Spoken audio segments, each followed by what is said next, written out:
Olá pessoal, esse é um depoimento bem breve que eu vou fazer. Eu quero falar, não preparei nada, eu quero falar bem espontaneamente e vai acompanhar todos os vídeos.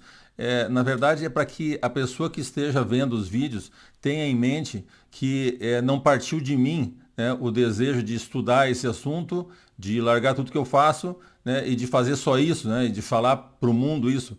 Na verdade, não. Foi um chamado de Deus. Mas o que eu quero destacar é que durante todo o processo, durante 7 anos, né, Deus me dava os textos, né, todos eles, eu estudei todos eles. Quando eu esgotava o estudo, que não tinha mais como entender, eu tinha pego todos os textos que ele me deu, cobria todo o assunto, né, de cada assunto, eu estou falando especificamente de cada assunto, né, ele cobria todo o assunto e eu não conseguia, então ele me revelava aquilo que eu não conseguia. Tá? Aí que ele me revelava, senão ele só me dava os textos. E eu ia, quando chegava num beco sem saída de novo, ele me revelava aquilo. Então, assim, foi um processo longo de 7 anos para que eu compreendesse tudo que eu compreendi da escatologia, mas isso não estava em mim, não vem de mim, a capacidade não é minha, eu não teria como descobrir isso sozinho, porque é extremamente complexo. Né? São 2.000 anos de, digamos, de distorções em cima do texto que não tem como um ser humano sozinho descobrir, né? Então o mérito é de Deus, né? A Ele cabe todo o mérito, toda a glória, toda a honra, né? Todo o louvor, né? A mim só o cobri de vergonha, porque eu, como sou homem, sou pecador, né? Sou falho, né? Então não vou conseguir passar tudo que eu gostaria de passar, mas vou me esforçar para fazer o máximo, tá? Mas eu gostaria que você tivesse isso em mente. É aquilo que Deus passou para mim, não vem de mim, tá bom? Um abraço então, tchau.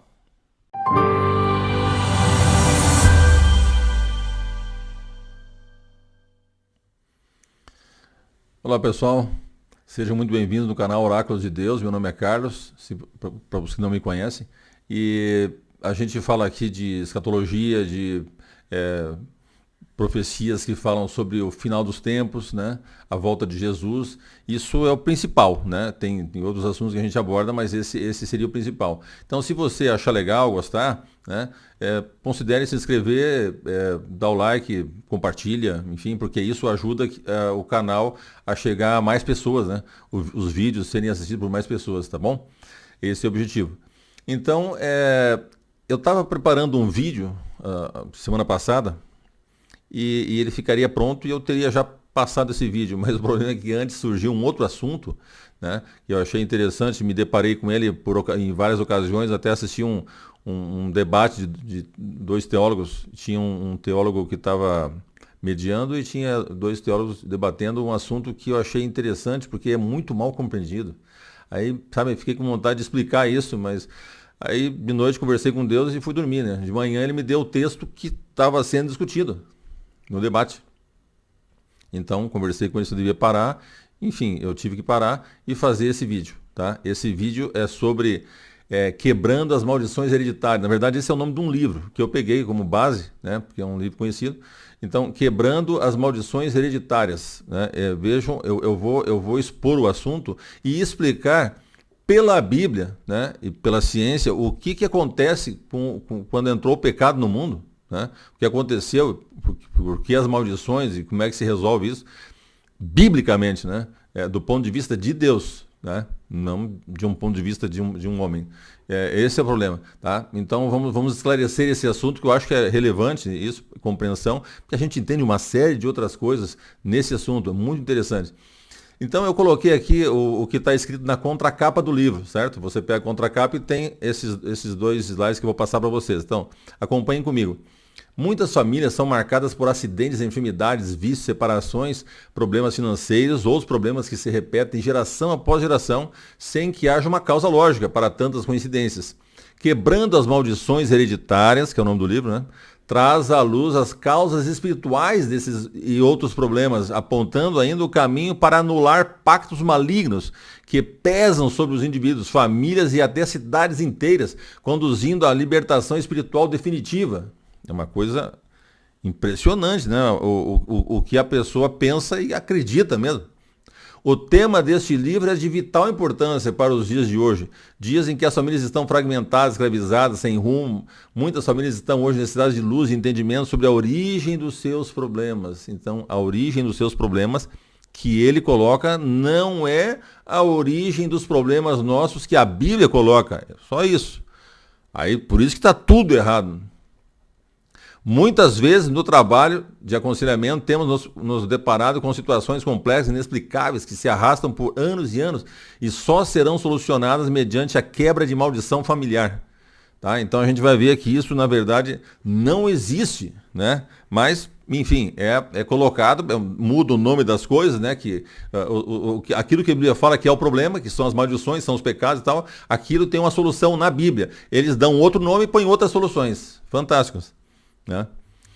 Então vamos analisar o que aconteceu desde o princípio, né? Porque como é que houve a primeira maldição na terra? Por causa do pecado. Então vamos lá para o começo, tá? Romanos 5,12, acompanhe comigo lá. Portanto, assim como por um só homem entrou o pecado no mundo e pelo pecado veio a morte, assim também a morte passou a toda a humanidade, porque todos pecaram. Então veja que quando Adão e Eva pecaram, eles estavam sozinhos lá, os dois. Mas por que toda a raça humana pecou? Porque todos descenderiam deles. E para descender deles tem que acontecer o quê? Os gametas, uma célula de um, uma célula do outro. E então saiu de dentro deles. Nós vamos entender isso aí, o que era o pecado. O que causou a morte. Vamos começar com a morte, depois a gente volta para o pecado, certo? É interessante entender a questão da morte. Então, veja, essa senhora, ela deve estar agora fazendo 120 anos, está perto de fazer 120 anos, ou fez, ou já fez, não sei. Ela em 2020, né, o Comitê de Tóquio colocou ela como a mulher mais velha do mundo e o Guinness corroborou porque não acharam ninguém com mais idade. Na época ela tinha 117 anos, mas veja que fez 119 em 2020 e em 2021, né, ela fez 119. Nós estamos em 22, se ela não morrer até não sei que dia que ela vai fazer, mas ela vai acabar fazendo 120 anos. Né? É a mulher atualmente mais velha. Mesmo assim ela vai morrer, porque ela envelheceu. Esse processo de envelhecimento é um processo programado de morte. Vai morrer. Né? Mas a gente tem que entender melhor o que acontecia isso lá, quando Deus criou o homem, não criou para morrer. E por que ele agora morre? Tá certo? Vamos entender isso aí. Então veja, nós temos os nossos cromossomos, né? Então eles são estruturas que têm muitos nucleotídeos que formam genes, né? Bilhões, né? Então, na verdade, nós temos trilhões de células. Mas o interessante é a gente pensar o seguinte: para pegar o material genético, né, que são aqueles pares de base que formam a dupla hélice, que é o DNA, tá? Vamos pensar, aquilo é minúsculo, né, uma coisa que tem que ver com no microscópio. Mas se você desenrolar todo ele, abrir todo, botar um do lado do outro, todo o cromossoma de uma célula só, dá 2 metros. Você sabe o que é isso? 2 metros para empacotadinho, enfiar dentro de uma célula que você não enxerga. Tá? Esse é o cromossomo, certo? E aqui está um deles. Né? Então, o cromossomo ele tem uma estrutura assim, como se fosse um X, né? No meio tem o centrômero, que é onde tem as estruturas ali que vão fazer aqueles tubos, né? Para depois fazer a divisão celular certinha, sem criar problema e dividir exatamente no meio, tudo. Né? E nas pontas, vocês estão vendo que as extremidades deles são vermelhas. Essas representam em vermelho os telômeros. Os telômeros são mais ou menos como o cadarço de um sapato, né? O cadarço do tênis tem aquele negocinho que pega o cordão e enrola a pontinha para quando você enfiar no buraquinho ele não abrir todo, certo? Para manter ele coeso. É exatamente isso que faz aqui. Ele mantém coeso, né? Para que faça a cópia, não fique frouxo, não faça, né, nenhum problema. E também, só que ele causa um problema, né? Seria como você abrir um zíper até o fim e ele não vai mais, certo? E como a parte do zíper que fecha e abre, né? Ele vai confluindo e vai fechando e vai abrindo. Aquela parte, ela come ali uns 3, 4 dentinhos para dentro dela. Então, se você fosse copiar todos os dentinhos, chegava ali naquela ali, porque ela só vai até ali. Aí perderia 3 ou 4. Então o zíper sairia um pouco mais curto. Aí se você fosse copiar um outro zíper daquele segundo, ficaria mais curto ainda. Daqui a pouco o zíper ia ficar, não tem mais zíper. É mais ou menos isso, porque quando os ribossomos vão copiar, né, vão copiar, que o RNA vai fazer a cópia do DNA e depois transcrever e vai fazer uma proteína. Quando ele vai copiar, ele não consegue chegar até os últimos, porque eles estão fechados. Eles não chegam bem até os últimos. Então, cada vez que copia todo o DNA, né, para fazer uma outra célula nova, você perde uns 50, pelo menos, nucleotídeos que foram com aquela. Não dá para chegar até o fim, ela não consegue se encaixar para copiar lá do fim. Só isso. Então, veja, uma célula somática, uma célula do corpo, né, ela vai se dividir em torno de 50 a 70 vezes na vida. Ela vai, então, multiplicar 70 vezes 50. Ela vai perder todos os nucleotídeos, certo? Agora, vamos pensar em outras células do corpo que se reproduzem muito mais rapidamente. Por exemplo, as células produtoras de células sanguíneas, né? Então, chamadas hematopoéticas ou hematopoéticas, tanto faz o I com I ou sem I. Elas são células tronco adultas, que ficam dentro do osso, da medula do osso. E elas ficam só produzindo células sanguíneas. Elas podem produzir as células de defesa, os glóbulos brancos, né? Pode produzir as hemácias, né? Que depois, quando se amadurecem, perdem um núcleo para poder caber mais ferro, né? E poder pegar mais oxigênio. Depois podem fazer as plaquetas. Então, elas ficam fazendo as células sanguíneas.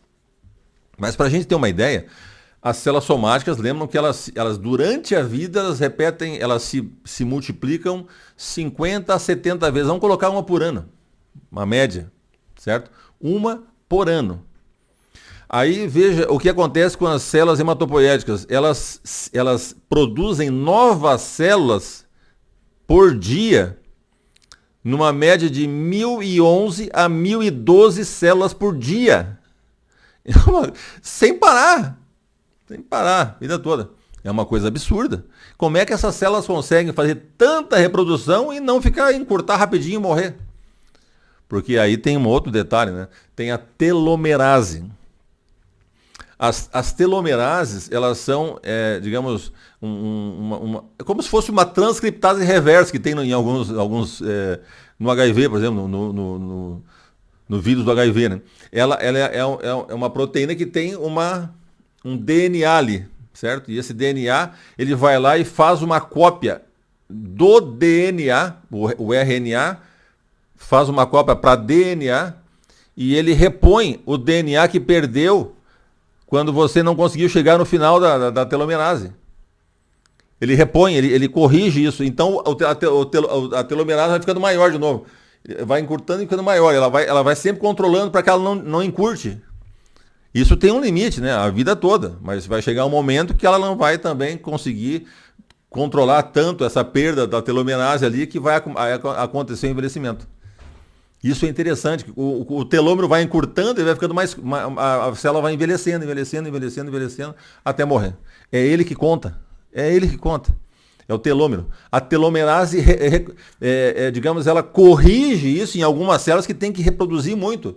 Mas isso também acontece no câncer. Por um erro, né? Existe um erro. E aí, é lógico que eu não estou abordando tudo, vou ter que falar um pouquinho de cada coisa, porque é muito, não tem como eu dar uma aula aqui disso aí, né? De epigenética, por exemplo.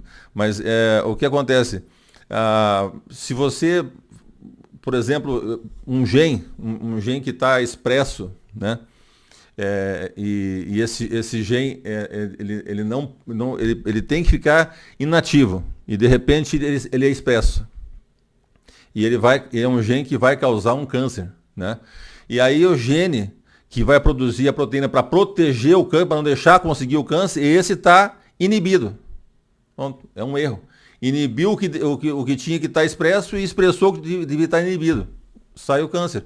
Aí a telomerase vai lá e começa a fazer a produção absurda e sem controle. Então é uma coisa muito complexa, né? Na verdade, a gente tem que pensar... Isso aqui, só para fechar isso aqui, daí eu vou explicar esse negócio da epigenética, porque é importante entender. Tá? Então, veja, os cromossomos, eles tem uma vida contada por causa da telomerase, do telômero, né? O telômero vai contando as cópias, as reproduções delas e até chegar no final. E ela envelhece e morre. Então, provavelmente tinha um mecanismo, né? Quando o homem vivia no Éden, que corrigia isso, certo? Que fazia com que o telômero não diminuísse. Ou seja, como se todas as células têm a telomerase nelas, mas está inativa. Então, se todas elas ficassem ativas sem causar o problema de causar câncer, elas manteriam as células vivas. Entende? Eu vou chegar lá. Só quero que vocês entendam isso e já vou no próximo. Eu vou explicar o que aconteceu, né, com a entrada do pecado, entre outras coisas, né, para a gente entender o resto da explicação. Tá? Então, nós morremos porque as células envelhecem e o envelhecimento delas é a diminuição do telômero e a gente não consegue copiar todos os genes até o final, né? Então, começa a envelhecer, não funciona mais os sistemas e a gente morre. Tá? Então, como é que foi isso que aconteceu? Vejam aqui, Gênesis 3, 22 a 23. Então disse o Senhor a Deus, agora o homem se tornou como um de nós, conhecendo o bem e o mal. Não se deve, pois, permitir que ele também tome do fruto da árvore da vida e o coma, e viva para sempre. Por isso, né, o Senhor Deus mandou embora do jardim do Éden. Agora vejam, pensem comigo, mesmo que ele pecou, mesmo que ele tenha pecado, se ele comesse da árvore da vida, ele não viveria para sempre? É o que Deus falou. Ele viveria para sempre, mesmo em pecado. Portanto, o pecado não gerou automaticamente a morte. Compreende? Tem que entender isso aí. Se a gente comesse da árvore da vida, continuávamos vivendo, mesmo que está em pecado. Então não houve uma maldição direta assim, pecou, vão morrer agora. Não vai comer da árvore da vida, que fazia o controle da replicação genética, né, impedindo que os telômeros diminuíssem. E aí o telômero é copiado inteiro e infinitamente. Por isso que lá na árvore da vida, em Apocalipse, eles vão comer mensalmente, né, do fruto. Aí corrige, limpa tudo. Aí não morre. Só isso, tá? Mas aí nós vamos ver o pecado. Vai perguntar assim para mim, mas e o pecado? Né? O pecado é outra coisa. A morte é essa a explicação. Essa é a morte. Né? Se você corrige isso com o fruto da vida, toca sempre, não para. Mas o que aconteceu? Depois que eles pecaram, eles morreram, mas eles morriam com quase 1000 anos. Você entende? Morriam com quase 1000 anos. 969 foi o recorde. Né? É uma coisa espantosa. Aí o que aconteceu? Quando é que despencou toda a idade do homem? Que vivia tudo 900 e pouco, não sei o quê. O que despencou foi o dilúvio. Tá? A gente tem que entender que o dilúvio, o que fez? O dilúvio, quando deu o dilúvio, a pancada do asteroide, provavelmente diminuiu bastante a força do campo gravitacional, campo magnético da Terra. Tá? Imagine uma maçã, a Terra está no meio, e aqui onde sai o cabinho, aqui é a parte de trás. Então, o campo magnético trabalha nesse sentido, toda a volta. Por isso parece uma maçã. Ele faz e entra aqui, né? Então, a radiação solar é a que detona a Terra. Rebenta tudo, certo? A atmosfera consegue proteger um pouquinho, né? Mas o que protege realmente, se você vai, por exemplo, no Polo Norte, já falei para vocês isso aí. Vai lá no Polo Norte e você vê a aurora boreal, né? Por quê? Porque a radiação solar bate e ela espirra, faz sair fora, vai para fora. Quando vai para fora, ela dá aquele brilho vermelho, assim, às vezes azulado. É lindo, né? Então, aquilo lá é você ver funcionando o campo magnético protegendo a radiação. Se fosse toda aquela radiação lá, durava um ano, nem isso. Entendeu? Não tem como. Então, mas mesmo assim, ela protege não como antes. Então, os homens, depois do dilúvio, despencaram. Mais ou menos 100 anos por geração. Caíram de 700, 800, 700, 600, 500, acabou. Foi lá para baixo. Rapidinho. Quase uma geração, quase 100 anos por geração, foi perdendo. Aí estabilizou nesse período que a gente tem aí, 80, 90, 100, 120, como a senhora ali. Então, o que aconteceu foi que essa radiação, ela também fez modificação no genoma, são os genes, né? Mas fez modificação também no epigenoma. E aí que está o problema. Aí que eu quero explicar para vocês, né? O que aconteceu no genoma, né? E no epigenoma. Veja, o genoma são os genes que têm as informações para o nosso corpo, para todas as proteínas que a gente produz e todas as células que a gente produz. Tudo. Essa é a informação. Agora, vamos pensar. Começou tudo de uma célula, certo? Nós temos hoje mais de 100 tipos de células diferentes no nosso corpo. Veja bem, mais de 100 tipos diferentes. Mas elas não saíram de uma igual? Sim, saíram de uma única igual. Mas e como é que ela se diferencia, então? É que cada célula, que vai ser, por exemplo, um neurônio, a outra vai ser uma célula muscular, né? Outra vai ser uma célula, um hepatócito do fígado, né? Uma célula do rim. Então, elas vão se diferenciando. Por que elas ficam diferentes se ela tem a mesma informação? É porque ela expressa o que ela quer, o que é importante para ela, e reprime o que ela não quer. Dependendo do que ela expressar e o que ela reprimir, ela fica uma célula. Dependendo de mudar, fica outra. É esse o problema. Especialmente as proteínas, né? Você forma as proteínas. A gente tem, só para a gente entender, a gente tem, por exemplo, 2%, até um pouquinho menos, quase 2% do nosso genoma é para produzir, pelo menos o conhecido, é para produzir proteína. 98% é para regular tudo isso. O crescimento. Se você queima a pele, tem que depois as células que estão perto aqui tem que começar a se dividir. Elas estavam quietas. Tem que se dividir para criar a pele por cima da outra. Quem é que avisa elas? Queimou, você tem que fazer lá. Você entendeu? Então é muito mais. Os seres humanos, os seres vivos mais complexos, eles não têm maior número de gene. Não tem. Eles têm maior número de controle dos genes. Quanto mais complexo, mais controle. Por isso que 98% só para controlar tudo isso. É uma coisa fantástica. Né? Fantástica. Tá? Então veja, o que acontece? Fora o genoma, que está lá nos genes que controlam e nos genes que produzem proteína, esse é o genoma, certo? Fora essa informação, tem a epigenética, que seria o epigenoma. Epi, em grego, é sobre, em cima. Então tem o sistema genético e tem em cima desse sistema fatores que atuam expressando, né, fazendo controle de expressão desses genes. Vai expressar e vai ser silenciado. Vai ser expresso, vai ser silenciado. Esse é o problema. Então, veja, a gente tem 3 básicos controles, né? Que eu vou falar para vocês rapidinho, só para a gente ter uma ideia. Por exemplo,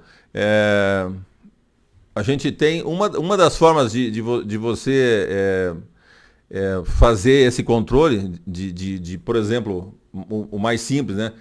De pegar um gene, justamente no C com G, bem onde tem a citosina. A citosina é bem onde entra um grupamento metil. É o carbono com três hidrogênios. Aí ele fica sobrando uma que ele vai reagir com outro hidrogênio e vai se acoplar. Né? O grupo metila. Né? Ele vai metilar. O grupo metil também. Né? Ele vai metilar aquele gene. Quando ele metila aquele gene não funciona. Ele não é expresso. Tá? Essa é uma forma. A forma mais simples e mais estudada, é bem comum, né? A gente vê bastante. Tá? Depois tem uma outra que é a modificação das histonas. Porque lembra que eu falei? Não, acho que não falei ainda, né? Se a gente pegar todo o DNA e esticar ele, todo o DNA de uma célula só, escolhe uma célula, pega o DNA dela e vai esticando essa fita, 2 metros de fita. Tá? Ela é maior do que geralmente a pessoa. Uma célula, o DNA dela. Então, eu não lembro quanto que é, mas você acho que vai e volta da Lua, é uma coisa absurda, né? Se você pegar todo o DNA e esticar, né? É uma coisa absurda. Ele está compactado, ele está enrolado em algumas proteínas, depois condensado, ele é bem comprimido. Então não tem como você atingir aquelas células lá. Aí como é que faz? Então tem um sistema todo complexo, né? Se você pegar um grupamento cetona, né? Você acetila, né? Você acetila uma proteína, porque as histonas são proteínas, né? Que enrolam o DNA em volta dela e depois compactam. Tá? Então ela deixa uns rabinhos para fora, né? Que tem os receptores lá, né? E aí ele vai lá no grupamento certo, né? E acetila. Quando ele acetila, ela afrouxa.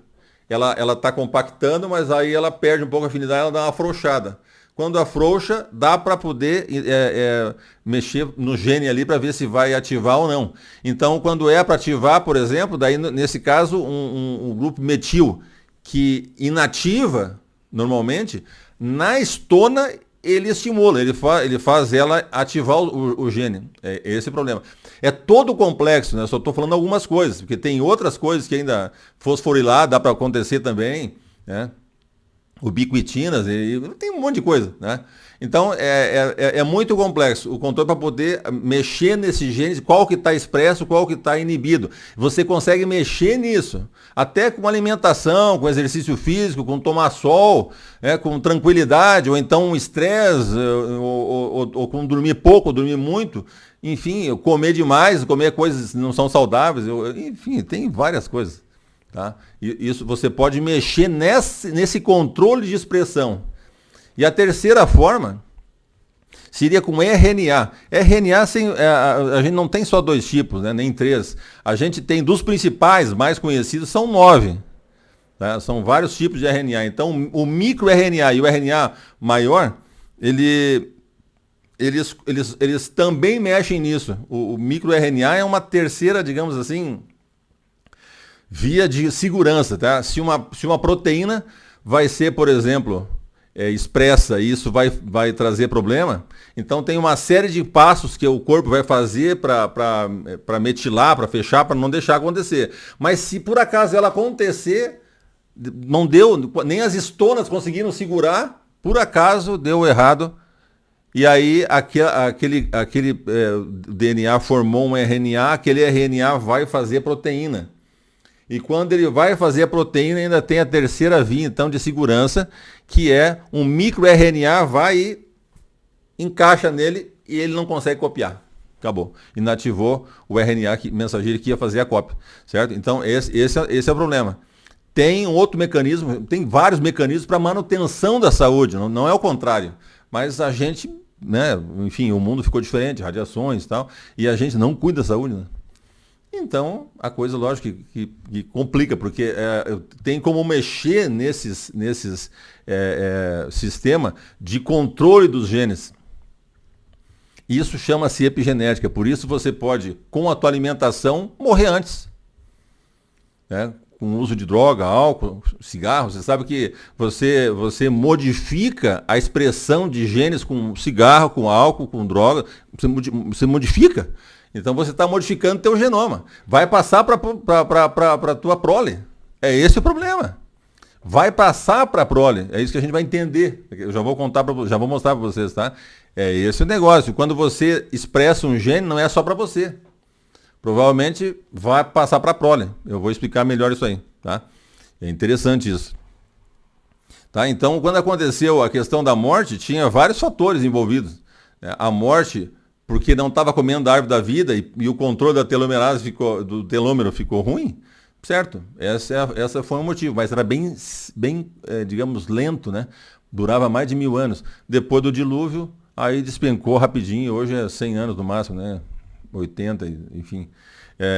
Esse é o problema. Então, aí por quê? Porque a radiação mexeu no epigenoma e no genoma. Então mexeu confundiu, bagunçou, né, um pouco o controle dos genes, especialmente. Porque o sistema epigenômico é mais sensível. né? Ele está mais exposto, o outro está protegido na proteína, tá? Então vamos ali, ó, Romanos 5,12. Portanto, assim como por um só homem entrou o pecado no mundo, e pelo pecado veio a morte, assim também a morte passou a todos os homens, ou toda a humanidade, porque todos pecaram. Então eu falei sobre o pecado, expliquei um pouco do genoma agora, da genética, da epigenética, né? Agora vamos para o pecado. O que passou? Como é que passa o pecado? É isso que eu quero que vocês entendam. Não vai passar a obesidade para o filho, porque passa, né? Mas não vai passar isso. É o pecado. Aí é mais complicado. Tá? Vamos entender isso aí. O negócio tem a ver com a mente, daí é um pouquinho mais complicado. Salmo 51:5. Eu nasci na iniquidade, e em pecado me concebeu a minha mãe. É fantástico isso.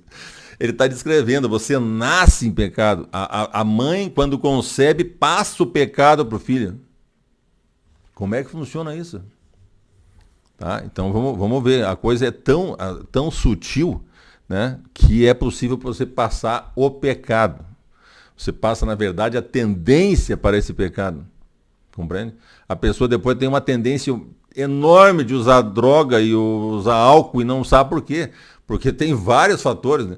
Além das doenças mentais, como por exemplo, a pessoa pode herdar os genes, né, e a epigenética de um transtorno bipolar, e aí a chance é muito maior, né? Aí depois, se os pais bebiam, usavam droga, aí vai longe. Aí fica complicado. Então, isso você herda. Tá? Então, eu quero que vocês vejam isso aqui, que eu vou explicar com calma, porque é interessante entender isso aqui. É um experimento, tá? Um experimento feito com ratos. Dá pra gente fazer muita coisa com os ratos, né? Porque eles têm muita coisa semelhante à nossa, né? As células, muita coisa. Então veja, eles pegaram um grupo de ratos identicamente genéticos, significa que eles são como se fossem irmãos univitelinos, né? Irmãos gêmeos idênticos, né? Então pega, vamos dizer, 20 ratinhos, tá? E coloca 10 ratinhos numa caixinha. Eu botei ali embaixo para vocês verem a caixa do estresse. Tá? A caixa do estresse ali já é meio vermelhado, porque ali o bicho pega. Tá? A caixa do estresse é tudo do avesso.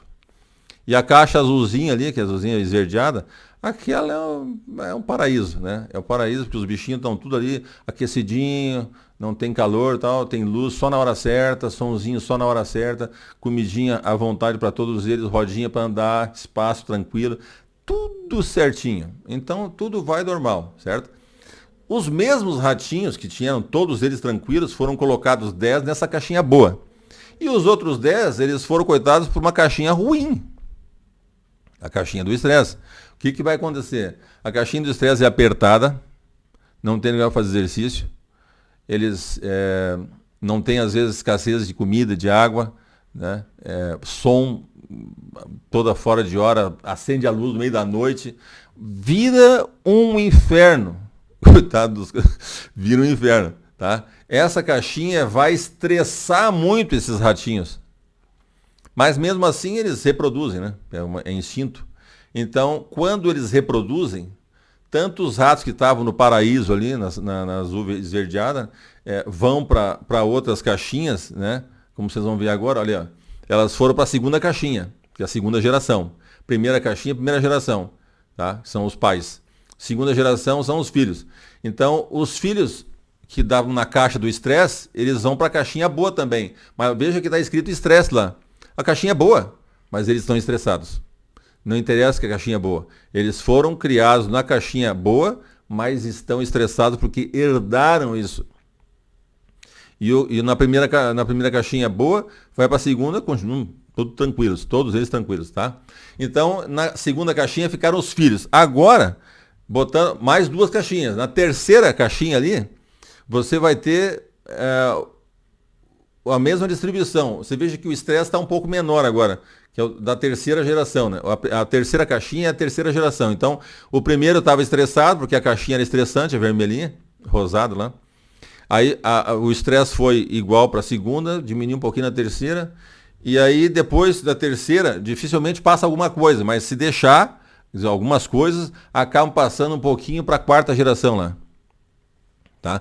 A quarta geração, então, desses que começaram na caixinha boa, todos eles estão tranquilos até lá.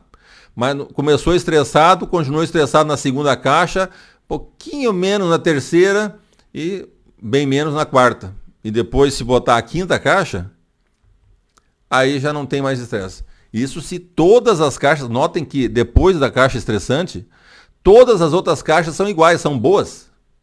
Mesmo sendo boas, durou 2 gerações e um resquício lá na terceira. Ou seja, na segunda geração, terceira e quarta geração. Onde é que vocês viram isso, terceira e quarta geração? É na Bíblia. Até a terceira e quarta geração. É impressionante. Tá? Então é isso que acontece quando você tem alguns problemas em vida. Por exemplo, se você usou droga, era solteira, né? Depois o pai lá bebeu, era solteiro. Aí se juntaram, eles ligaram genes que não deviam estar ligados e lá também. E aí quando se juntam, sai um filho com problema. É assim que se proliferou o pecado, certo? São as tendências. Você tem tendência para comer demais, aí você é obeso, é glutonaria, mas fazer o quê? Você herdou. Por exemplo, tem um estudo com filhos de pessoas que passaram por fome, né? Isso foi bem estudado no período que as pessoas passaram por fome, privação pesada assim, de alimento, né? E quando eles estudaram os filhos eles tiveram modificações epigenéticas e os filhos saíram com aquele problema. Porque ao eles passarem muita privação de alimento, o organismo desencadeou uma série de adaptações para pegar tudo que chegasse ali e armazenar tudo. Então a tendência para engordar é enorme, porque com muito pouquinho eles sobreviveram. Aí quando passaram para os filhos isso, os filhos nasceram em fartura. E o que aconteceu? Comer e tudo que comia ficava e armazenava, tudo engordaram. Então muita obesidade. Só para pegar uma, né? Tendência para, por exemplo, a agressividade, ou a hipersexualidade, enfim, tem 500 coisas, né, que pode acontecer com doenças mais complexas, como depressão, transtorno bipolar. Aí é outra complicação, né? Tem estudo mostrando que tem epigenética em cima, entende? Então, é esse o problema. O que passou, como passou o pecado, passou por essa via, a epigenética. Tá? Foi mexendo na expressão dos genes. Eventualmente tem uma mutação, mas é raro uma mutação trazer uma coisa tão específica assim, né? Traz coisas mais grosseiras. Então é isso que aconteceu. Tá? Para mostrar que não era um comportamento aprendido dos ratinhos que saíram da casa ruim para boa, mas já aprenderam com os pais. Tem fundamento falar isso.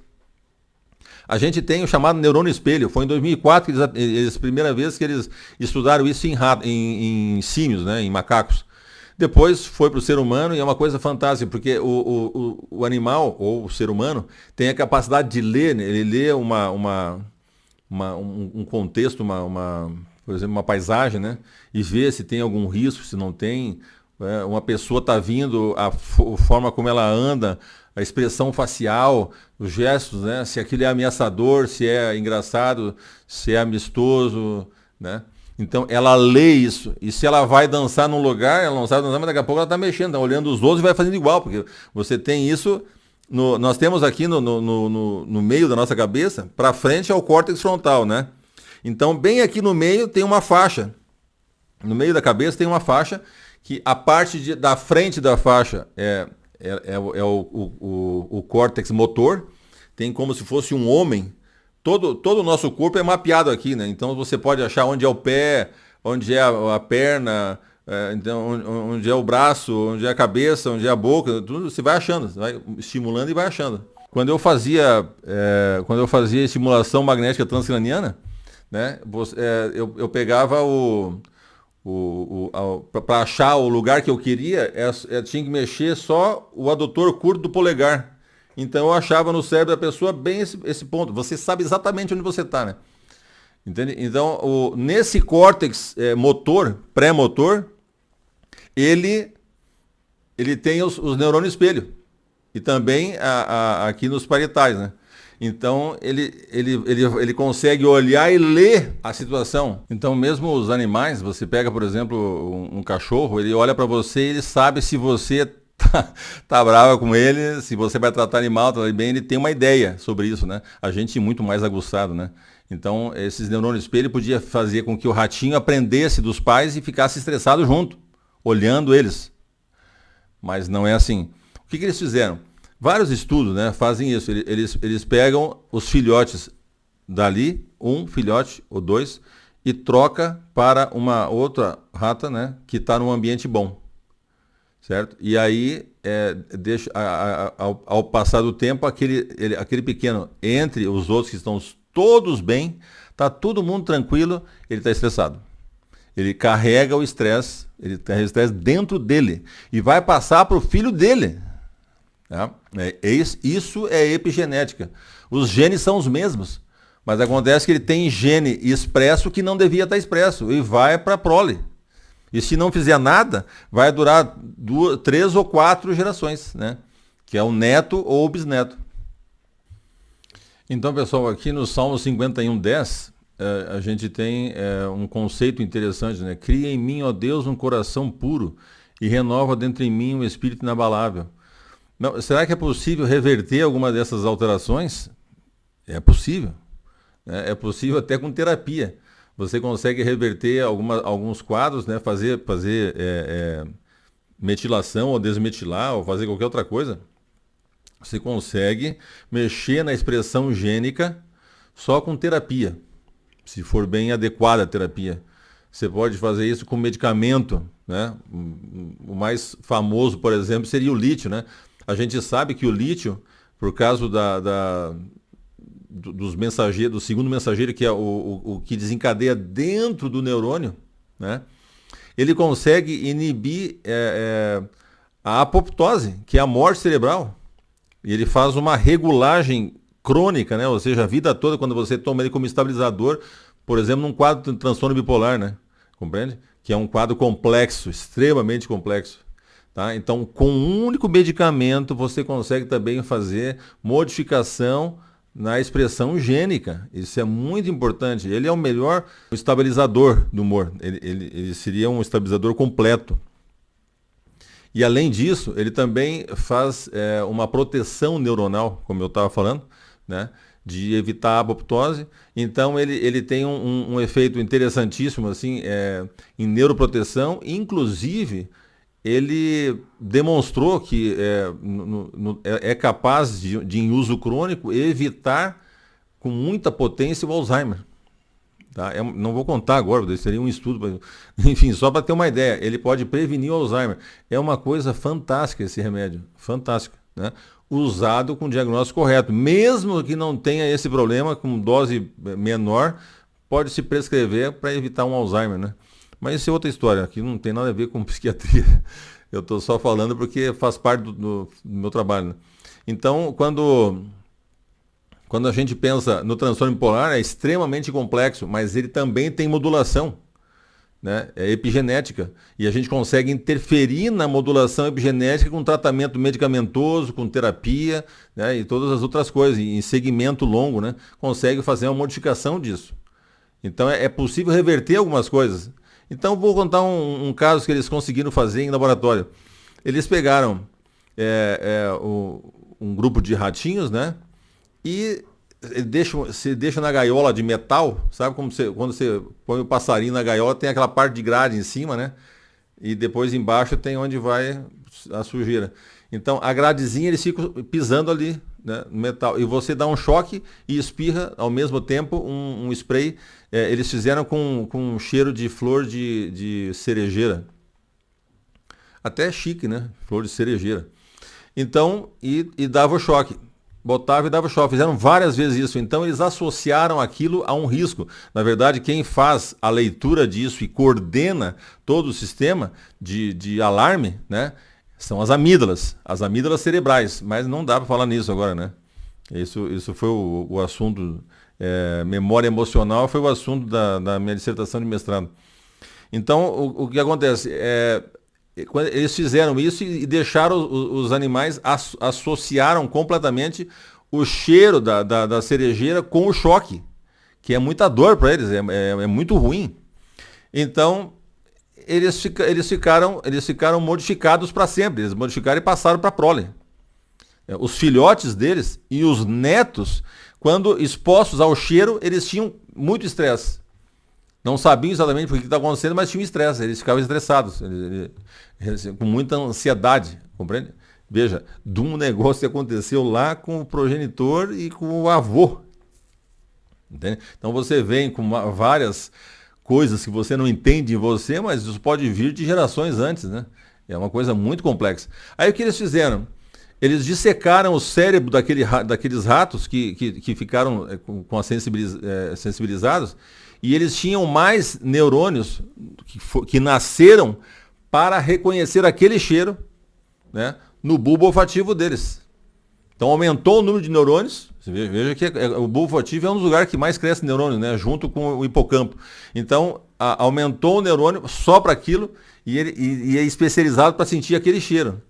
Né? Eles também pegaram o esperma daquele rato e injetaram em embrião de ratos bons, que não tinham nada a ver com esse trauma. E os ratos saíam com o mesmo trauma com o cheiro. Então ficou completamente comprovado. Né? Mas o que eles fizeram daí? Pega o rato que é sensibilizado com o cheiro, tá? O rato tem medo porque vai levar um choque, e você depois tira o choque e põe só de vez em quando o cheiro. Vai botando o cheiro. Sem choque, cheiro sem choque, né? Cheiro sem choque. Aí o que acontece?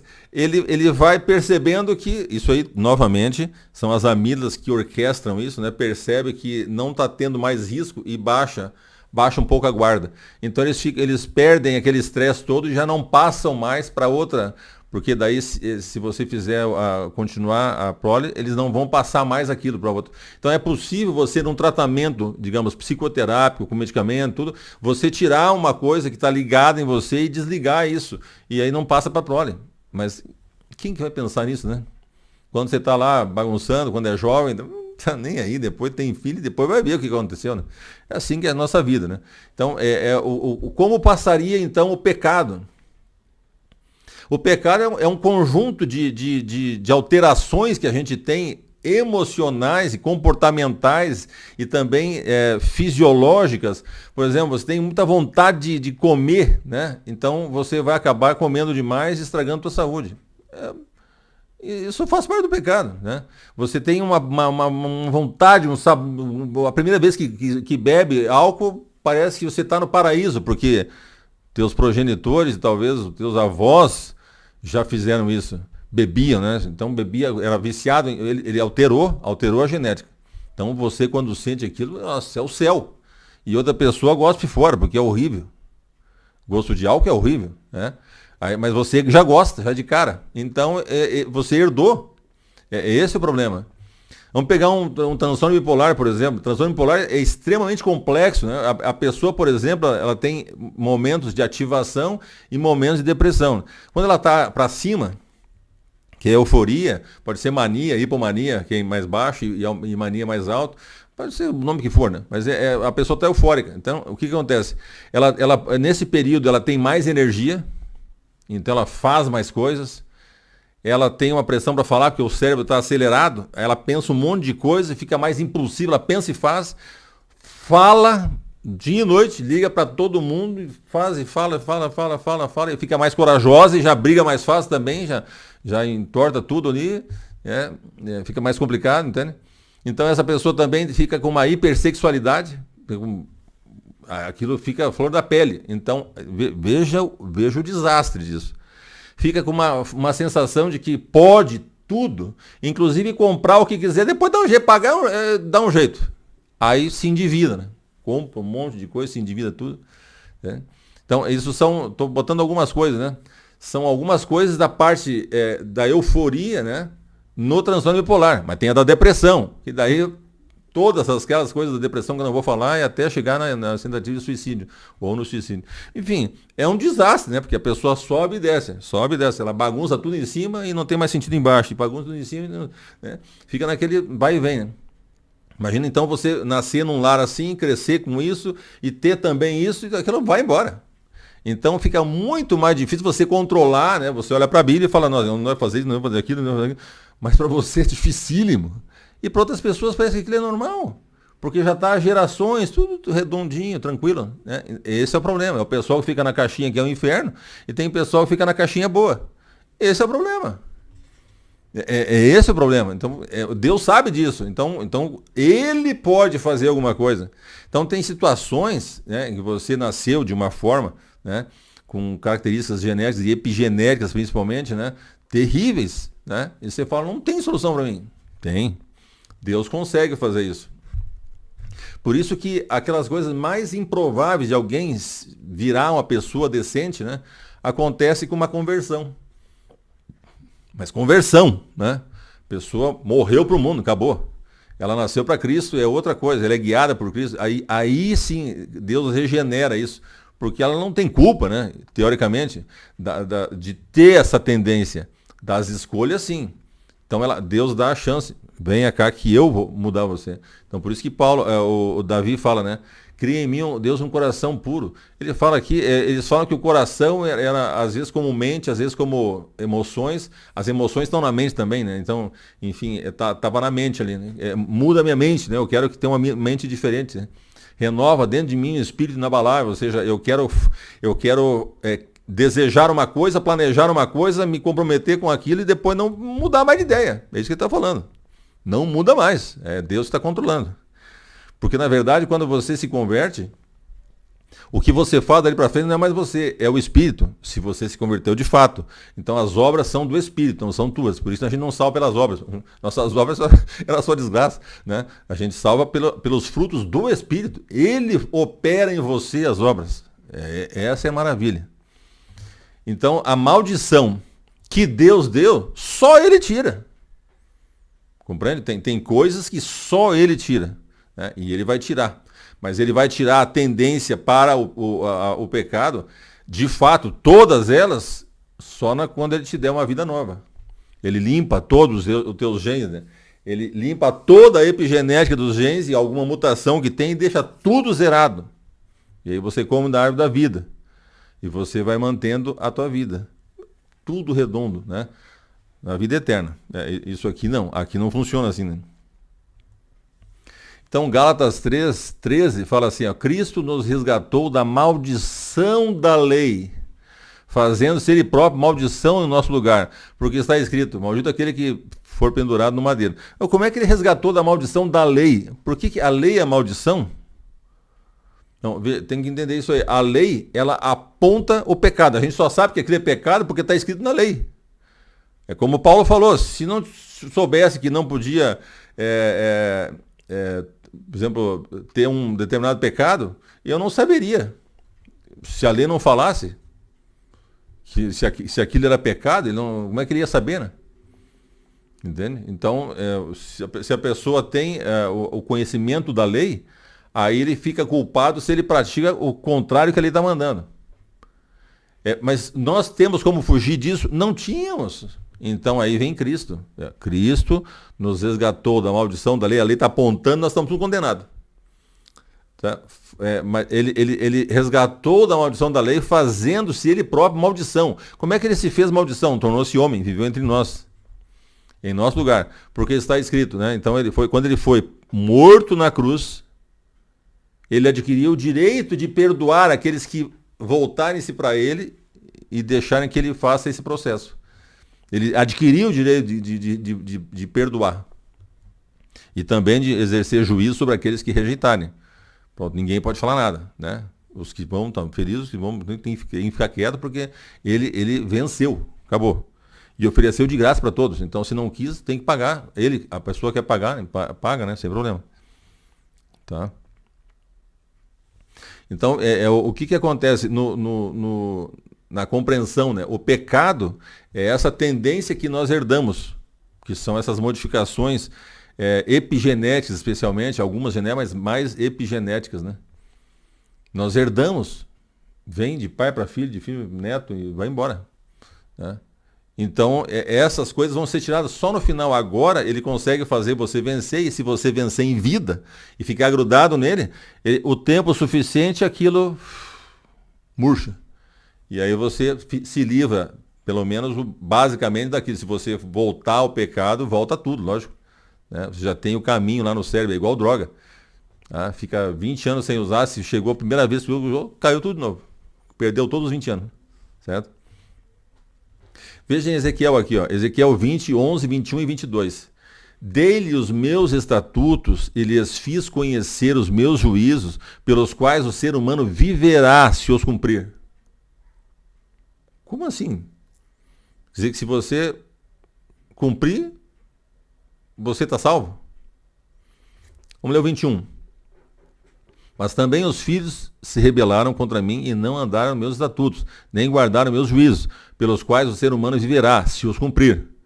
Pelo contrário, eles profanaram os meus sábados. Então eu disse que derramaria sobre eles o meu furor, para cumprir contra eles a minha ira no deserto. Mas contive a minha mão e agi por amor do meu nome, para que não fosse profanado aos olhos das nações, diante dos quais eu os tirei do Egito. Entende? Então, veja, nós temos que entender isso aqui. A gente guardando a lei, mesmo que a gente guardasse a lei, ninguém vai se salvar assim. Não tem como. Então, Deus não está falando em salvação aqui, Ele está falando em viver. Veja que Ele dava bênçãos e maldições para Israel. Só vou explicar aqui, depois a gente vai ver isso aí na sequência. Tá? Então, se eles guardassem a lei, adorassem somente a Ele, não adorassem outros deuses, né? Não desrespeitasse o sábado, aqui inclui não só o sábado semanal, existe o sábado anual, são as festas anuais, sábado mensal, que é o dia da lua nova, e depois os sábados semanais. Né? Só os semanais Deus colocou como princípio de adoração nos 10 mandamentos, os outros não.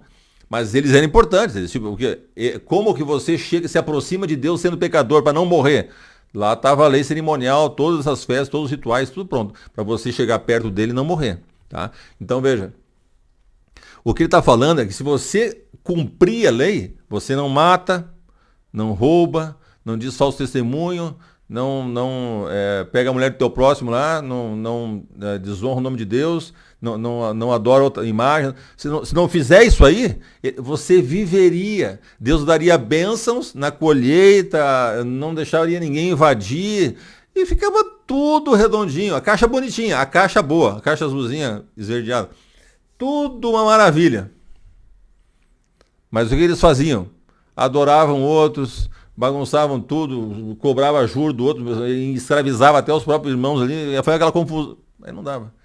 Aí Deus deixava, então beleza, vocês querem isso aí, beleza. Aí eram invadidos e levados como escravo, mata um monte, leva outros para o desterro, depois eles voltavam e destruía tudo, destruía templo. Porque eles não faziam certo. Não era para se salvar daí é o íntimo, só Deus lê isso. Quando você olha uma pessoa guardando o sábado, você não consegue saber se ela é uma convertida verdadeira ou não. Guardando o sábado. O outro fala assim, ó, eu nunca adulterei. Ótimo, né? Mas quando você vai para Mateus, o Sermão do Monte, Mateus 5, você vai ver lá assim, ó, ouviste o que foi dito aos antigos, não adulterarás. Eu não adulterei. Eu, porém, vos digo, todo aquele que olhar para uma mulher com intenção impura no coração, já adulterou com ela. Então acabou. Se for homem, de fato, provavelmente em algum momento já vacilou, né? Você entende? Esse é o problema, porque para Deus é lá dentro, só Ele enxerga isso. Quem é que vai saber se você olhou com uma intenção impura no coração? Só Deus. É assim que funciona para Ele. Nós olhamos lá de fora. Então a pessoa não adulterando, mas querendo, ele vai viver, ele não vai criar problema, vai ter tudo certo, vai ser respeitado por todo mundo, mas ele está errado. Para Deus, ele tem o desejo, mas não tem coragem, não teve um jeito, não teve uma ocasião, uma oportunidade. Entende? É isso. Para Deus é o interior. Mexe com a salvação. O exterior é porque se ele deu as bênçãos, mesmo que você faça exteriormente, é abençoado. Sim. Senão, como é que ia fazer? Mas se isso aqui é fiel, você tá castigando ele? Não, é lá no coração. Não, Deus não faz isso aí. Não faz isso aí. Se você cumprir a lei externamente, já está bom. Você vai viver bem, não vai criar problema, vai ser respeitado na comunidade, está tudo certo. Salvação é uma outra história, tá? Só para a gente entender isso aqui. Gálatas 5, 16 e 18. tá? Digo, porém, o seguinte: vivam no Espírito, e vocês jamais satisfarão os desejos da carne. Veja que interessante. Agora estamos de salvação. Já mudou. Lá era um assunto de viver. Viver bem com a bênção de Deus, caixinha boa. Tá? Aqui é outra história. Aqui é salvação. Então, vivam como? Vivam no Espírito. O que é viver no Espírito? É viver de uma forma que você deixa que o Espírito mude você. Ele entra em você, transforma você e expressa aquilo que é importante para Deus, que vem de dentro mesmo. Aí você vive no Espírito. E você acha uma pessoa que vive no Espírito vai transgredir as leis de Deus? Não. Porque o Espírito está fazendo as obras, ele está guardando a lei. Mas ele não está guardando a lei para salvar. Não, nem pensa nisso. Ele sempre se sente até, eu sou pecador, né? Mas ele deixa o Espírito mudar e o Espírito transforma o coração dele e a mente dele. E ele produz frutos bons, que são todos eles de acordo com a vontade de Deus, de acordo com a lei, né? Porque a carne, 17, porque a carne luta contra o Espírito, e o Espírito luta contra a carne, porque são opostos entre si, para que vocês não façam o que querem. Mas se são guiados pelo Espírito, vocês não estão debaixo da lei. Entenderam isso? Porque o que é a lei e a maldição? Que Cristo morreu na cruz para tirar a maldição da lei. A lei aponta o pecado. Se você está no Espírito, o Espírito faz você agir de acordo com a lei. Portanto, ele não aponta mais. Baixa a bola. A lei baixa a mão. Não, esse não dá para apontar. Então, está tudo certo. Porque ele está vivendo de acordo com o Espírito. Não tem como a lei apontar um erro dele. É só isso. Não pensem assim que, então eu estou no Espírito, aí eu posso pecar, não tem problema, mas não precisa mais guardar a lei. Imagina, Cristo teria morrido na cruz para que todos pudessem pecar à vontade. Então não precisa nem morrer na cruz, né? A lei não vale nada. Não existe isso, né? Tá? Deu para entender. Eu acho que é isso aí. Então vamos lá. Malaquias 3, 6 a 11. Um outro aspecto. Porque eu, o Senhor, não mudo. Por isso vocês, filhos de Jacó, não foram destruídos, que deviam ser, né? Deus é compassivo, eles deviam ser destruídos e ele voltava, então ele deixava destruir, depois trazia de volta. 7. Desde os dias dos seus pais, vocês se afastaram dos meus estatutos e não os guardaram. Voltem para mim, está aí chamando, voltem para mim, e eu voltarei para vocês. Ele já estava lá, mas ele vai voltar com bênçãos, né? Diz o Senhor dos Exércitos, mas vocês perguntam, como havemos de voltar? Aí o verso 8 ele fala, será que alguém pode roubar a Deus? Mas vocês estão me roubando. E ainda perguntam, em que te roubamos? Nos dízimos e nas ofertas. Opa! Mas nós vamos dar oferta para salvar e diz para a pessoa, não. Quando a pessoa dá de coração é porque ela foi salva. Se ela não acha meio estranho dar ou dá só para os outros ver que ela está dando, está tudo errado. Aí não vale nada. Aí está tudo errado. Certo? Esse é o problema. Então, a continuação lá. Com maldição vocês são amaldiçoados, porque estão me roubando, vocês toda a nação. Então Deus está dando uma maldição, que seja a caixinha ruim para eles, né? Para eles entender que está ruim e querer ir para boa, né? Tragam todos os dias da casa do tesouro, para que haja mantimento na minha casa. Veja, então aqui é um outro aspecto. O dízimo é para a casa do tesouro, a casa de Deus. Porque tem gente que pensa, bom, eu posso pegar o dízimo e vou dar para os pobres, então, e vou ajudar uma casa de recuperação de dependente químico, uma casa de crianças abandonadas. Não. Isso é uma outra coisa que você vai dar, né? O dízimo é sagrado, o dízimo é para a igreja. Se você faz parte de uma igreja virtual, se você faz parte de uma igreja de qualquer denominação dessas tradicionais, é lá que você tem que dar. É na casa de Deus, não é na tua casa, na casa de Deus. Uma entidade de filantropia não é uma casa de Deus. Então não é lá. O dízimo é para isso, certo? Você tem que dar na casa do tesouro, para que haja mantimento na casa. Para manter um missionário, para manter a casa, para você chegar lá, tá lá, com luz, com som, tudo certinho, né? Para você usufruir aquilo e adorar a Deus. Então, esse é o problema. Ele está falando que tragam a casa do tesouro, né? Leva em qualquer lugar aí. Não, isso não vai fazer. Ponha-me à prova nisso, diz o Senhor dos Exércitos, se eu não lhes abrir as janelas do céu e não derramar sobre vocês bênçãos sem medidas. Percebe? Então, isso que é o conceito do dízimo. Deus vai abençoar se você der, não é para que você salvou, porque não salvou. Não, não é isso. É quando você desobedece, você entra em maldição. E ele vai te dar bênção se você obedecer. Não quer dizer que vai ser salvo. Aqui é só dízimo. Pessoal, eu dou dízimo, você salvo. Não, nem tem nada a ver com dízimo. Né? É esse o problema. Dízimo faz parte da adoração e reconhecimento que vem tudo de Deus. Vem tudo de Deus. Você dá uma parte, devolve para ele. Não, veio dele, então você só devolve. Né? O 11. Por causa de vocês, repreenderei o devorador. Aí ele está dando a bênção. Como é que quando a pessoa vem entrar, então ele repreende o devorador, para que não consumam os produtos da terra, não deixem as suas videiras nos campos fiquem sem frutos, diz o Senhor dos Exércitos. Ele daria bênção para o povo de Israel, para que eles entendessem. É mais ou menos assim, quando a gente trabalha na psicoterapia, uma das técnicas é comportamental. Tem a cognitivo-comportamental, que eu gosto mais ainda, se mistura mais coisas. Mas a comportamental seria assim, a pessoa faz uma coisa errada, ela tem um estímulo, um reforço negativo. É ruim, dá problema.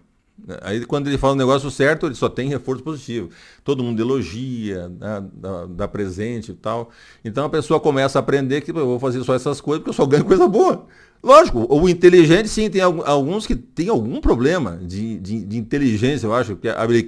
Ele quer fazer o torto para que ninguém queira saber dele. Não dá para explicar isso aí, né?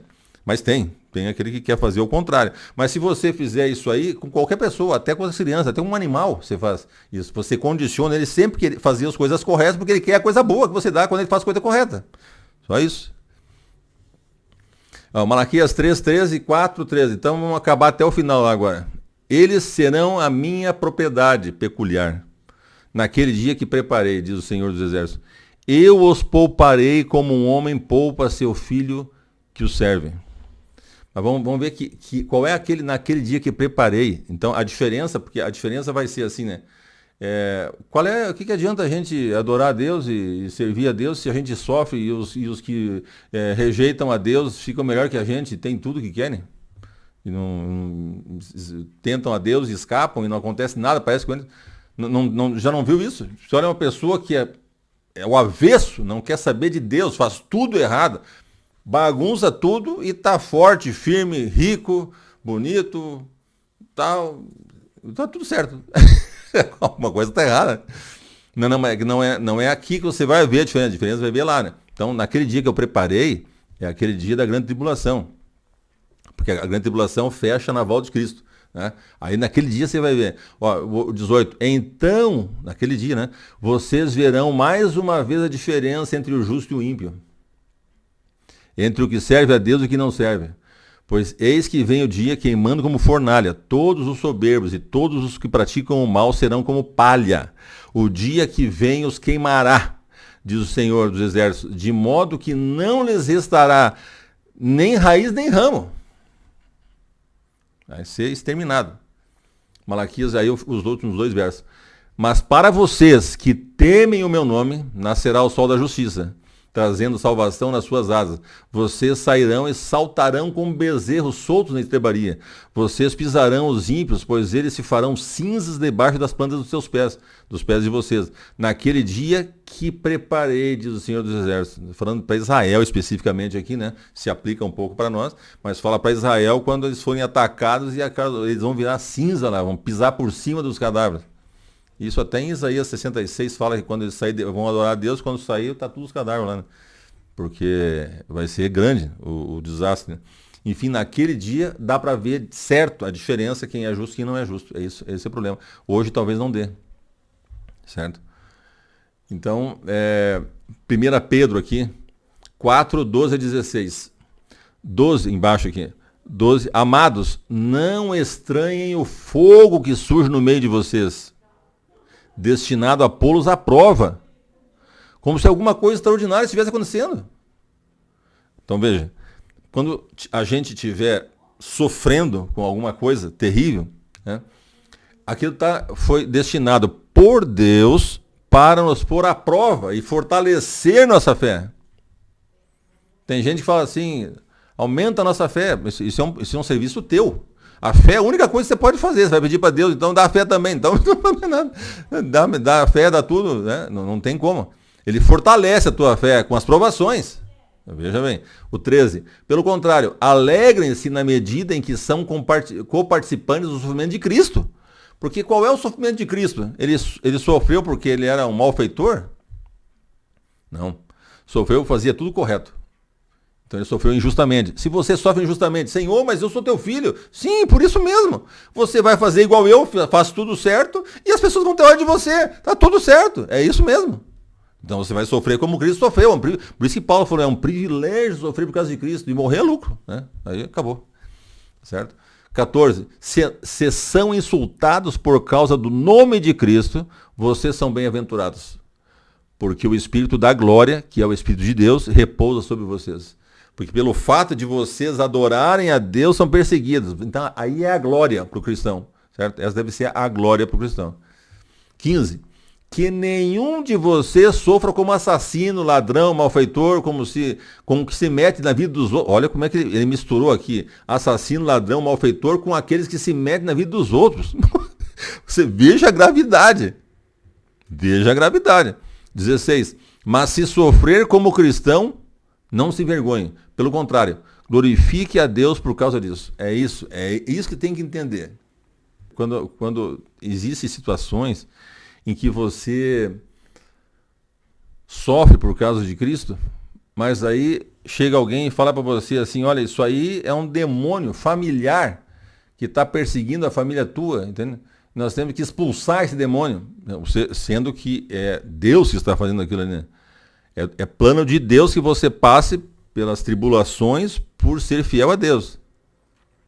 Ah, não, mas não é porque ele é fiel, porque ele está pecando. Então daí é outro sistema, né? Quando você está pecando, você tem que voltar a Cristo e pedir o Espírito Santo. Não é expulsar os demônios. Uma coisa completamente hedionda. Não aparece nenhuma vez na Bíblia isso. A pessoa está pecando, vamos expulsar os demônios. Cristo expulsaria o demônio de todo mundo que estava pecando, salvava todo mundo. Não tem nada a ver, né? Isso não existe. Esse é o problema. Infelizmente, né? Então imagina, pode ser que você esteja expulsando o demônio, né? Ou pedindo para alguém expulsar os demônios, e é da vontade de Deus que você passe por aquilo para você crescer espiritualmente. Você já pensou uma coisa dessa? É complicado. Salmos 37, 4 e 6. 4 a 6. Deleite-se no Senhor, e Ele atenderá aos desejos do seu coração. Deleite-se no Senhor é você gostar das coisas que agrada o Senhor, né? Que o Senhor também gosta. Se você gostar das coisas que o Senhor não gosta, não vai rolar. Entregue o seu caminho ao Senhor, confie nele e ele agirá. Ele deixará claro, como alvorada, que você é justo, e como o sol do meio-dia, que você é inocente. Veja bem, aqui é importante voltar, né? A pessoa lê, entrega o seu caminho ao Senhor e confia nele, e o mais ele fará, ele deixa que fale, agora que vai sair só coisa boa. E você não faz nada, tá tranquilo. Não. Quando ele fala isso aqui, é porque estão te perseguindo, mas você é certo, você é correto. Então ele fará, Deus fará, deixará claro como alvorada, que você é justo, fará com que todos reconheçam que você é justo no final da história. Pode ser no final, mas vão reconhecer, certo? Como o sol do meio-dia, que você é inocente. Vai ser claro que você, entende? 22. Aqueles que o Senhor abençoar receberão a terra por herança, mas os que ele amaldiçoar serão eliminados. É esse o problema. Jeremias 2, 7, 9 e 35. Eu os trouxe para uma terra fértil para que vocês comessem o seu fruto e as coisas boas que ela tem. Mas depois de entrar, vocês contaminaram a minha terra e fizeram da minha herança uma abominação. Portanto, ainda entrarei em litígio com vocês, diz o Senhor. E até com os filhos dos filhos de vocês entrarei em litígio. Para tudo. Veja que interessante. Ele vai entrar até com os filhos dos filhos. Vejam quem são os filhos dos filhos? Os netos. Quando você epigeneticamente passa um problema para o teu filho, o teu filho passa para o neto dele, do teu pai. Então fica primeira geração, segunda geração, terceira geração. Às vezes vai para a quarta alguma coisinha, mas é mais terceira e quarta, né? Ali já quarta já está para a gente acabando tudo. Veja que interessante, né? 9. Portanto, ainda entrarei em litígio com vocês, e até com os filhos dos filhos, ou seja, os netos, né? Certo? você ainda diz, estou inocente, certamente a sua ira se desviou de mim. Esse é o pensamento. Não, estou inocente, tá? Porque você só pensa assim, não matei ninguém, não adulterei, não roubei, não, tudo certo, né? É muito, é lá dentro, certo? Certamente a sua ira desviou de mim, estou fazendo tudo certo. Eis que entrarei em juízo contra você, porque você diz, não pequei. Esse é o pior problema. Quando você fala para Deus, não pequei, fica complicado. Né? Fica complicado. A única coisa que a gente tem que conhecer é que todos pecaram, então somos pecadores. E você fica dia e noite junto de Deus para não pecar, sabendo que você é fraco. Agora, se você fala, eu não peguei, então você negou tudo, né? Cristo morreu em vão por você, não precisa, já é santo, não precisa nem de Deus. Né? Isso não tem como, né? Veja, Jeremias 2, 7, 9, 35 e o 19 que eu deixei por último aqui, né? Que eu botei fora, depois do 35 vai ficar mais em sequência, assim. A sua própria maldade o castigará, e as suas infidelidades o repreenderão. Saiba, pois, e veja como é mal, e quão amargo é deixar o Senhor, seu Deus, e não ter temor de mim, diz o Senhor dos Exércitos. Então, isso magoa muito a Deus, né? Quando você não teme Ele, trata Ele como se fosse um amigão aí, chegado. 1 Reis 9, 1 a 9. E aconteceu que quando Salomão acabou de edificar a casa do Senhor, o palácio real e tudo o que tinha desejado e decidido fazer, o Senhor tornou a aparecer-lhe como tinha aparecido em Gibeão. E o Senhor lhe disse, ouvi a sua oração e a súplica que você fez diante de mim. Santifiquei o templo que você edificou, a fim de pôr ali o meu nome, para sempre. Os meus olhos e o meu coração estarão ali todos os dias. Tá? Então, santifiquei o meu templo, para pôr ali o meu nome para sempre. Os meus olhos e meu coração todos os dias. Aí o que aconteceu?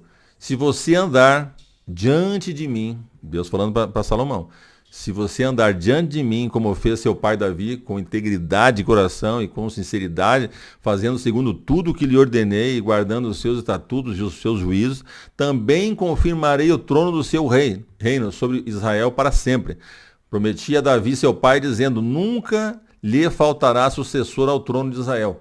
Porém, se vocês ou os seus filhos se afastarem de mim e não guardarem os meus mandamentos e os meus estatutos, que eu lhes escrevi, e se servirem outros deuses e os adorarem, então eliminarei Israel da terra que lhe dei e lançarei para longe da minha presença esse templo que santifiquei ao meu nome. E Israel virá a ser motivo de provérbio e de escárnio entre todos os povos. E todos que ele passar por aquele templo, agora tão exaltado, ficará espantado e zombará. E perguntarão, por que o Senhor fez isso com essa terra e esse templo? E a resposta será, porque deixaram o Senhor seu Deus, que tirou da terra do Egito seus pais, e se apegaram a outros deuses, os adoraram e os serviram. Por isso o Senhor trouxe sobre eles todo este mal. Então veja que ele chegou no ápice de lá o templo, mas depois destruiu o templo. Depois ele deu de novo, depois destruiu de novo. Agora vai destruir no final de novo. Vai construir o novo de novo. Né? E assim porque o povo abandonava Deus e ele deixava que as coisas acontecessem ruins para eles aprenderem que tem que fazer aquilo que Deus quer para que as coisas sejam boas. A caixinha boa e a caixinha ruim, você que escolhe. O ratinho não tinha escolha, mas nós temos. Deuteronômio 11, 26 a 28. Eis que hoje eu ponho diante de vocês a bênção e a maldição. A bênção se cumprir os mandamentos do Senhor, seu Deus, que hoje eu lhes ordeno. A maldição, se não cumprirem os mandamentos do Senhor, seu Deus, mas se desviarem do caminho que hoje eu lhes ordeno, para seguirem outros deuses que vocês não conheciam. Então, quem está dando a bênção e a maldição é Deus. É importante entender isso. Ele é que é o soberano. Ele dá a bênção e dá a maldição. Retira a maldição, dá a bênção, retira a bênção, dá a maldição. É ele que faz isso aí. Não é o demônio. Tá? Não tem poder nenhum, inclusive, certo? Quando perto de Deus, ele não tem nenhum poder. Tá? Então, quem dá a bênção na Bíblia, e quem tira a bênção, e quem dá a maldição, e quem tira a maldição, é Deus. Só isso. Tá? Pessoal, então aqui está um dos 5 textos, né? São 2 versos, são 5 textos que aparecem na Bíblia. Tá? Um deles está aqui. Êxodo 34, 6 a 7. o Senhor passou diante de Moisés e proclamou, né? Veja, só para contextualizar, isso aqui é quando Moisés pediu para Deus mostrar para ele a glória dele. Ele queria ver a glória de Deus. Então o que Deus fez? Passou só a bondade, né? Ou a misericórdia. Então veja, quando o Deus falando, o Senhor, então, começando de novo ali o verso 6, o Senhor passou diante de Moisés e proclamou. Quem proclamou? Foi Deus, o Senhor. O Senhor Deus compassivo e bondoso, tardio em irar-se e grande em misericórdia e fidelidade. Isso fala sobre a bondade de Deus. Verso 7, que guarda a misericórdia em 1000 gerações. Agora isso é interessante, a misericórdia em 1000 gerações é muita coisa, porque veja, se a gente pegar e colocarmos na história do planeta, certo? 7.000 anos, né? Pela Bíblia a gente está em torno de 6.000 anos. Né? Vamos colocar 7.000 anos, incluindo já o milênio, dá 175 gerações, porque as gerações têm em média 40 anos na Bíblia. Né? Agora, se nós quisermos, não, vamos botar 20 anos, porque 40 é muito, vamos colocar 20, né? Cada 20 anos alguém faz um filho, tá bom. Então, botando 20 anos dá 350 gerações. Não, mas vamos botar 10.000 anos, porque é muito pouco tempo, 7.000 anos, talvez seja 10.000 anos. 10.000 anos com 20 anos de cada geração, que é muito pouco, não tem na Bíblia isso aí. A gente vai ter 500 gerações, né? E Deus fala que a misericórdia dele vai até 1000, ou seja, ele criou um mecanismo no genoma humano que ele durava, né, 3, às vezes 4 gerações de maldição, digamos, trazendo malefícios, né? Mas depois se regenerava. E aí a mutação que complicaria a vida dos genes, né? Veja que ela tem um pequeno impacto, porque o homem continua tendo gerações até hoje e iria até 1000 gerações. Então ele planejou a coisa para dar certo até 1000 gerações e os problemas ele limitou até 13 e 4 gerações. Veja no verso 7. Que guarda a misericórdia em 1000 gerações, que perdoa a maldade, a transgressão e o pecado, ainda que não inocente o culpado. E agora? E visita a iniquidade dos pais nos filhos e nos filhos dos filhos, que são os netos, até a 3ª e 4ª geração. Então, filho dos filhos é neto. E a 3ª geração é o que a maior parte das alterações epigenéticas duram até 3 gerações, mas às vezes elas passam até a 4ª. Então ele corrige lá dizendo a 3ª e 4ª geração. Isso é fantástico. Né? Embaixo eu coloquei ali os outros versos, onde vocês quiserem ver lá. São 5 vezes que ele fala isso. Isso descreve perfeitamente o que acontece com o ser humano na epigenética. Você cria uma epigenética, uma informação nova lá, porque expressou um gene ou inibiu um gene, né, de alguma forma. Um resultado do meio, resultado do que a pessoa faz, de como ela vive, do que ela come, enfim. Ela liga esse gene vai ser desligado. Se não houver o estímulo permanente na prole também, ele vai ser desligado ali para a 3ª geração, às vezes na 4ª. Isso é incrível. Né? Claro que, imagina, se você repetir o erro que os pais repetiram, você vai botar para mais gerações e você vai repetindo e daria todas as gerações. Né? Mesmo assim, teria gerações. Mas se você corrige, né? Como nos ratinhos ali, você corrige a caixa que vai aos filhos, os pais ficam na caixinha ruim e os filhos vão para a caixinha boa. Dali para frente, na 3ª geração, às vezes no máximo na 4ª, ela corrige aquilo, naturalmente. Mas dá para corrigir, como eu mostrei, antes, né? Em vida ainda. O filho recebeu essa herança, ele pode, ou então o pai, quando fez essa marcação, essa expressão gênica, se ele corrige a vida dele e os hábitos, ele pode alterar isso e não passar para a prole. Isso é interessantíssimo. Eu só queria mostrar isso aqui, que são 5 textos que a Bíblia fala, que é comprovado perfeitamente pela epigenética. Se você faz uma epigenética do estresse, por exemplo, pode ser várias. Faz a do estresse lá, que mexe, né? O hipotálamo manda um hormônio para a hipófise manda para suprarrenal. Suprarrenal solta o hormônio do estresse, são os corticosteroides, né? Joga o hormônio do estresse e também as catecolaminas, serotonina, noradrenalina, dopamina, né? Faz aquela completa bagunça ali para adaptar para o estresse, mas se aquilo é contínuo, aí fica patológico. Então faz várias alterações epigenéticas que vão trazer problema para a vida da pessoa, né?